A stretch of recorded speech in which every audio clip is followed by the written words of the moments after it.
আজকে আমি সরষে ইলিশ রান্না করব, সেই রেসিপিটি আপনাদের সাথে শেয়ার করব। যদিও ভিডিওটা ক্যাপচার করা অনেক আগে, পার্সোনালি আমি সরষে ইলিশ একদমই পছন্দ করি। আমার কাছে মনে হয় যে মাছ ভাজা খেতে আরো বেশি মজা লাগে। তো আমি মাছগুলোকে ভালোভাবে ধুয়ে একটু হলুদ আর লবণ দিয়ে মাখিয়ে রাখবো। আর হ্যাঁ, আমিও কিন্তু সরষে ইলিশ রান্না করতে পারি না, কয়েকটা ভিডিও দেখে আইডিয়া নিয়েছি, যেহেতু ওই দিন আমার বাসায় মেহমান ছিল।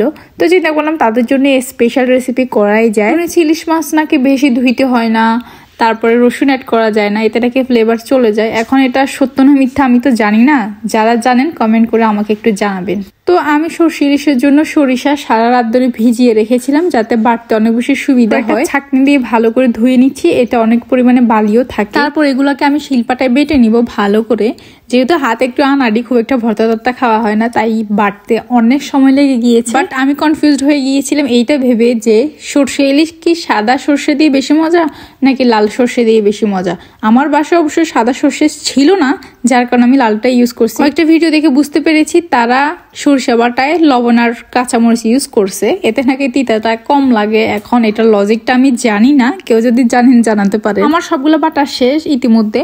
আমার ফ্রিজে একটু নারকেল ছিল, আমি ডিপ করে রেখেছিলাম, চিন্তা করতেছি একটু বেটে এটার সাথে অ্যাড করবো। হ্যাঁ, এটা কিন্তু একটা টিপস, কারণ আপনার নারকেল প্রসেসিং করে এভাবে ডিপে রেখে দিতে পারেন, তাহলে খুব শর্টকাট যে কোনো কিছুতে ইউজ করতে পারবেন। কিন্তু নর্মালি নারকেল খুব একটা বেশি দিন ভালো থাকে না। তারপরে আমি একটু সরিষার তেল দিয়ে দিব, যেহেতু এটার নামই হচ্ছে সরষে ইলিশ। আমি অনেকগুলো পেঁয়াজ কেটে রেখেছি। আচ্ছা, ভালো কথা, আমি কয়েকটা ভিডিওতে দেখেছি তারা ছেঁকে শুধু পানিটা ইউজ করতে, আর যে চামড়া বা খোসা ওগুলো ফেলে দেয়। কিন্তু আমি আবার কয়েকটা ভিডিওতে দেখেছি সবগুলা দিয়ে রান্না করতে। তো আমি চিন্তা করলাম আজকে আমি সবগুলো দিয়ে রান্না করে দেখি, পরে না হয় আমি ছেঁকে শুধু পানি দিয়ে একবার রান্না করে দেখবো। সরিষা বাটার পরে ছাকার পরে যে পানিটা হয় ওইটার কথা বলতেছি।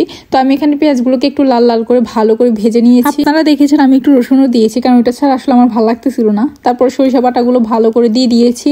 এরপরে 5 থেকে 10 মিনিটের মতো কষিয়ে জাস্ট এখানে হলুদ গুঁড়ো আর মরিচ গুঁড়ো ইউজ করেছি। তারা এখানে দেখলাম আর কোনো মশলাপাতি ইউজ করে না। আমিও চিন্তা করলাম আমিও না করি, এবার দেখি টেস্ট কেমন হয়। তো ভালো করে নেড়ে চেড়ে আমি আরো কিছুক্ষণ কষানোর পরে মাছগুলোকে দিয়ে দিব আস্তে আস্তে, এভাবে দিয়ে দিব। আমি এর আগে কখনো সরষে ইলিশ রান্না করি নাই। আমার জামা একবার রান্না করেছিল কাসুন্দি দিয়ে, অনেক ভালো লাগছিল।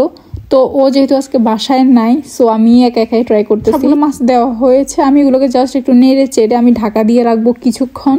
ঢাকার মধ্যে আসলে এগুলোকে অল্প আগুনে কষাতে দিব আমি। এই যে দেখতেছি আমি এখানে কিন্তু কোনো পানি ইউজ করি নাই, এগুলো আস্তে আস্তে একদম অল্প আগুনে হচ্ছে। আমি কিছুক্ষণ পরে আরো একবার উল্টে দিলাম সবগুলোকে। এখানে কিন্তু মাছটা অনেক বেশি সাবধানতা অবলম্বন করতে হবে, কারণ মাছটা যেহেতু হাফ সিদ্ধ হয়ে গিয়েছে, সো অনেক সফট হয়ে গিয়েছে। যদি সাবধান না থাকা হয় তাহলে কিন্তু মাছ ভেঙে যেতে পারে। এই তো আমি ভালো করে উল্টে পাল্টে আরো কিছুক্ষণ দমে রাখবো, যাতে এটা আরো ভালো করে কষানো হয়ে যায়। এরপর আমি খুবই অল্প পরিমাণে পানি একদম গরম করে নিয়েছি, এরপর ওটাই ইউজ করতেছি। ইলিশ মাছ বেশিক্ষণ রান্না করতে হয় না। আমার আম্মুকে কখনো আমি সরিষা দিয়ে রান্না করতে দেখি নাই। আমি সবসময় দেখতাম পেঁয়াজ দিয়ে ভালো করে টমেটো দিয়ে কষিয়ে রান্না করে, আমার কাছে ওইটাই বেশি মজা লাগতো। আপনারা যদি চান আমার আম্মুর রেসিপিও আপনাদের সাথে শেয়ার করতে পারি। আসলে এখানে নামের ইলিশ খাই, ইলিশের মধ্যে যে একটা ফ্লেভার থাকে ওইটা কিছুই নাই, বাট তবুও কিছু করার থাকে না।